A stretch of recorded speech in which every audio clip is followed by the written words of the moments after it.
Hello, BookTube. Sorry about the lack of videos. It's only when you accustom yourself to making 2 or 3 videos a day that you start to feel slack for doing only one. But nevertheless, I thought I would go through a bit of mail. I've got it right here on the bed with me. The first thing is from Yale, and it's tiny, which leads me to think it's great. The greatest thing that you could possibly get from Yale. Let's see if my instincts are correct.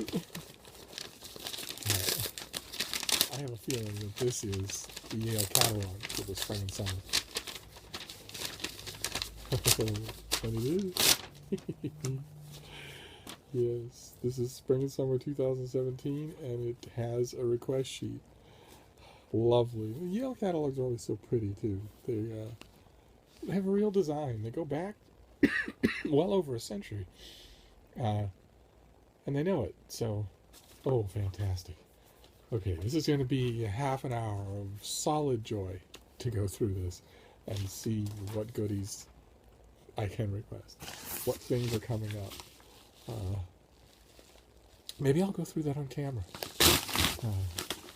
But first, let's do the rest of these, just so I can go back to sleep. Okay.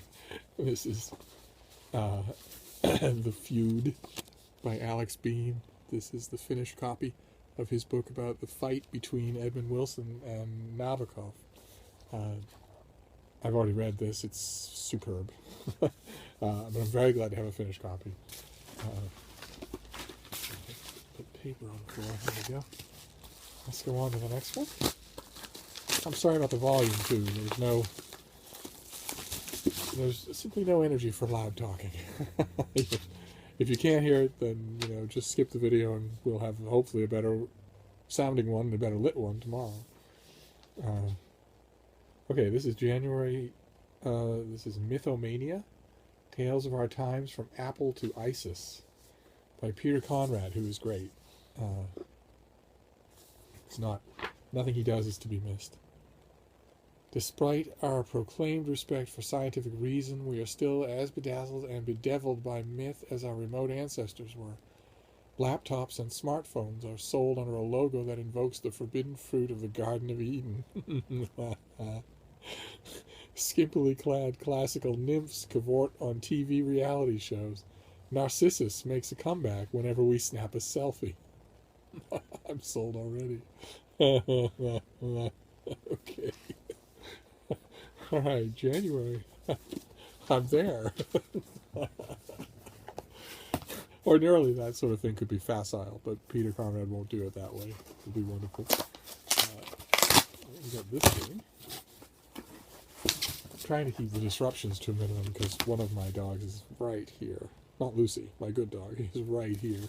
I don't want to disturb her because she'll bolt up and knock the camera over. Oh, very nice. Baby bear is not hibernating. As the weather begins to turn cold and snow starts to fall, Baby Bear just keeps frolicking with his friends Moose, Owl, and Hare, all under the watchful but unseen eye of his dad. After a while, Baby Bear begins to realize that life outside the den is not quite as nice in winter as he thought, and frozen twigs don't make much of a meal. With the help of his friends, he makes it back to shelter and spends a cozy winter with his mom and dad. Oh, very nice. All right, let's keep going here. A couple more to do.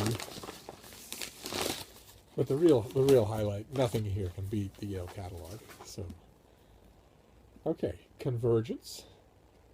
The Idea at the Heart of Science by Peter Watson. What is convergence? I should know that.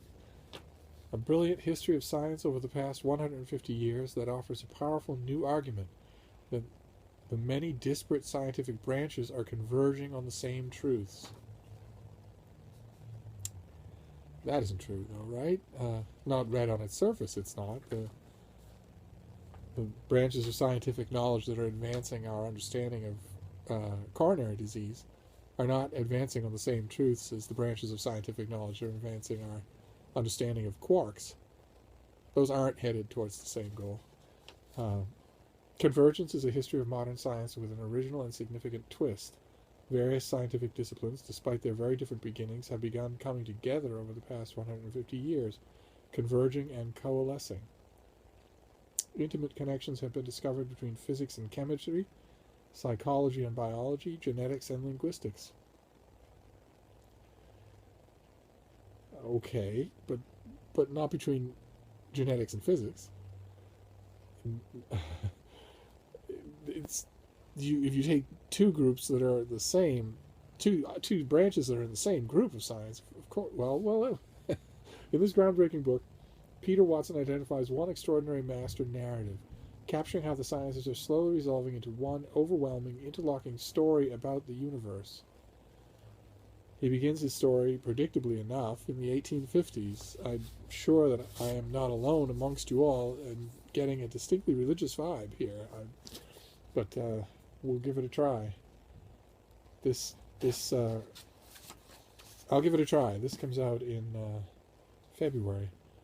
And Peter Watson's idea of convergence, of all science being fractions of a whole, starts right when Darwinism was exploding the last universal science. And what happens if something doesn't conform?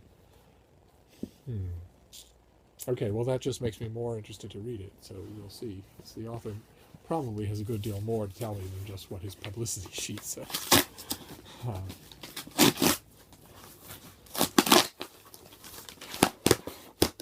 And we've got... This is a finished copy of an absolutely delightful thing. Canoes, A Natural History in North America. Never in a million years would I have thought that I would enjoy a book as much as I did this one. A book of this kind as much as I did this one. How delightful. Oh, okay, well, I was just noticing the other day, it's odd enough that I would get this in the mail, I was just noticing the other day that I don't really know where my floppy advance copy was, so I'm extra glad to have this. And then the last thing, then I will sign off for today. That's this stuff. Oh, very good. Oh, wow. Okay, this is Madam President. This is the Extraordinary Journey of Ellen Johnson Sirleaf. That's a great cover.